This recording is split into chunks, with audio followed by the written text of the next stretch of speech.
මෘදුකාංග භාවිතයෙන් විවිධ ස්ථානවල සිටින පුද්ගලයන් සමග තොරතුරු හුවමාරු කරගන්න පුළුවන්. මේ වගේ අන්තර්ජාලය භාවිතයෙන් කරගන්න පුළුවන් කාර්යයන් බොහෝ ප්‍රමාණයක් තියෙනවා. අපි දැන් සොයා බලමු අන්තර්ජාලය භාවිත කරන්න අන්තර්ජාලයට සම්බන්ධ වෙන්න අවශ්‍ය වන දේවල් මොනවද කියලා. පරිගණකයක් හෝ සුහුරු දුරකථනයක්, ඒ කියන්නේ කම්පියුටර් එකක් හෝ ස්මාර්ට් ෆෝන් එකක් අවශ්‍ය වෙනවා.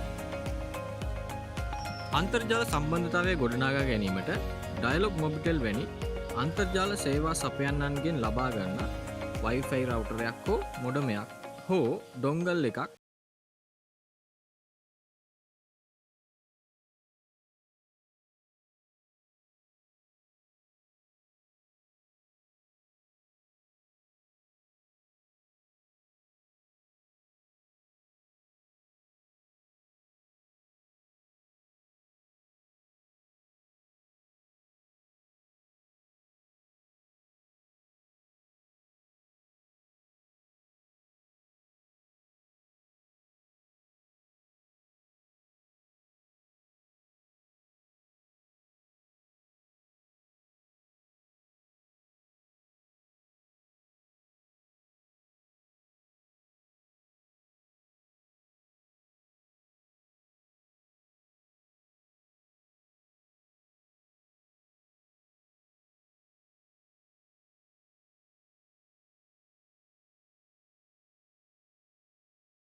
ඒ මත ඩබල් ක්ලික් කිරීමේ වෙබ් බ්‍රවුසර් එක විවෘත කරගන්න පුළුවන්.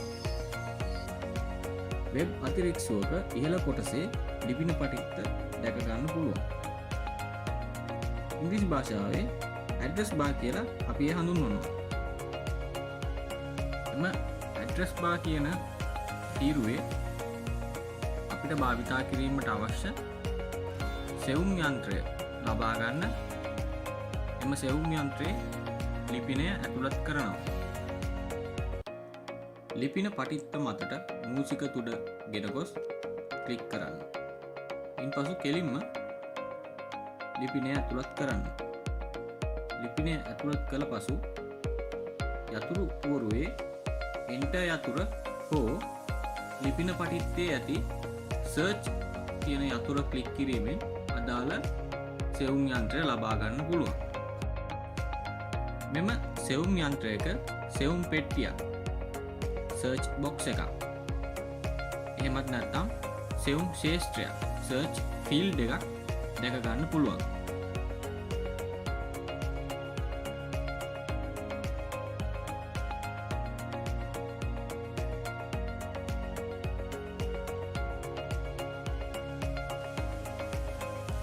සොයා ගැනීමට අවශ්‍ය තොරතුරට අදාළ මූල පදයක් හෝ පද කිහිපයක් සෙවුම් යන්ත්‍රයේ සෙවීම් තීරයේ යතුරු ලියනය කළ යුතුයි. එවිට එම පදවලට ගැලපෙන ප්‍රතිඵල ඇති වෙබ් අඩවි ලැයිස්තුවක් තිරය මත පෙන්නුම් කරනවා.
යම් දෙයක් පිළිබඳ පින්තූරයක් සෙවීමට අවශ්‍ය විට සෙවුම් යන්ත්‍රයේ ඉමේජ් යන්න තෝරා සෙවීමට අවශ්‍ය දේ ලබා ගන්න පුළුවන්.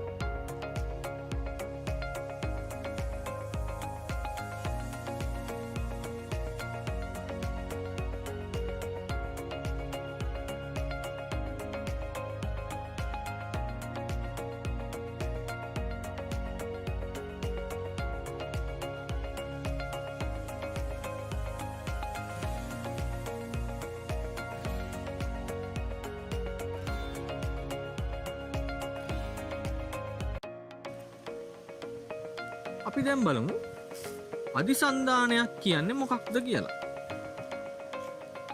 මේවා සාමාන්‍යයෙන් යටින් ඉරක් අඳින ලද නිල් පැහැ අකුරු වලින් දකින්න පුළුවන්. මූසිකය ඒ මතට ගෙන යන විට ඊතලය වෙනුවට අතක සලකුණක් දර්ශනය වෙනවා. මේ මත ක්ලික් කිරීමෙන් වෙබ් පිටුවේම වෙනත් ස්ථානයක් හෝ වෙනත් වෙබ් පිටුවක් හා සම්බන්ධ වෙන්න පුළුවන්. වෙබ් පිටු පරිහරණයේදී පෙර දර්ශනය වූ වෙබ් පිටුවට යාමටත් නැවත ආපසු අවසානයට දර්ශනය වූ වෙබ් පිටුවට යාමටත් වෙබ් පිටුවල ඉහළින් දැකිය හැකි මෙම බොත්තම් භාවිතා කරනවා. එක් සෙවුම් යන්ත්‍ර කවුලුවක් තුළ වෙබ් පිටු රැසක් එකතු කරගන්න පුළුවන්.